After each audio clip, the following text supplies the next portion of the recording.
Mga Kawikaan, 3 Kabanata. Payo sa mga kabataang lalaki. Anak ko, ang aral ko ay huwag mong lilimutin. Lahat ng aking utos sa isipan mo'y itanim. Upang araw mo'y tumagal, humaba ang iyong buhay, at maging masagana sa lahat ng kailangan.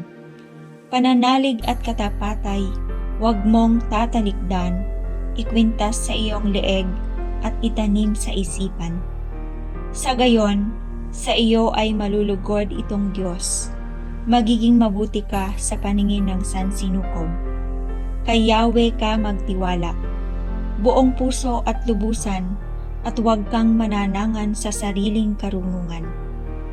Siya ay sangguniin sa lahat mong mga balak, at kanya kang itutumpak sa lahat ng iyong lakad.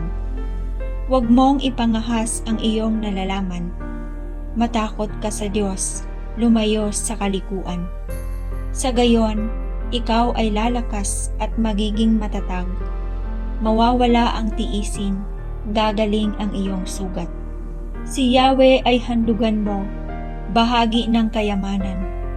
Pinakamainam na ani mo, sa Kanya ay ibigay. Sa gayon, kamalig mo ay lagi ng aapaw. Sisidla ng inumin ay hindi nga matutuyuan. Aking anak, ang saway ni Yahweh ay huwag mamaliitin. Kung ikaw ay itinutuwid, huwag mababagot man din, pagkat lahat ng mahal niya'y itinutumpak ng daan. At ang anak na minamahal, sinasaway ng magulang. Mapalad ang isang taong nakasumpong ng talino, at ang taong nagsisikap, unawa ay nagtatamo. Higit pa sa pilak ang pakinabang dito, at higit sa gintong lantay ang tubo nito. Sa alinmang alahas ay higit ang karunungan, at walang kayamanang dito ay maipapantay.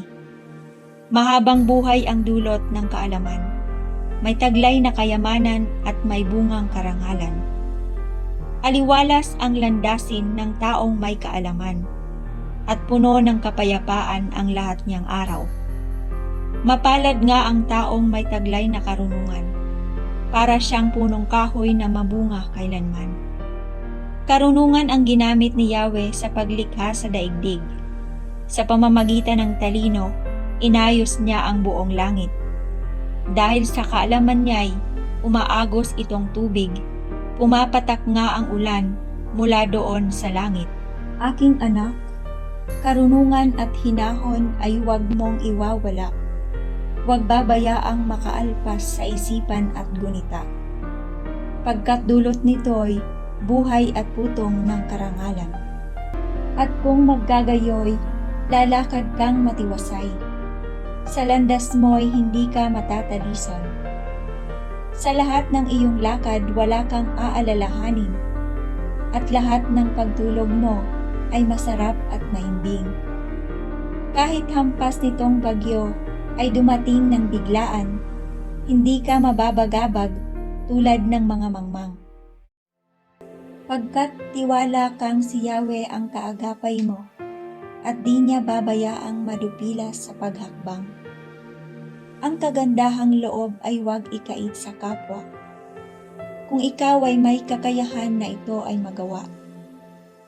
Kung mayroon ka ngayon ng kanyang kailangan, huwag nang sasabihing, bumalik ka't bukas ibibigay.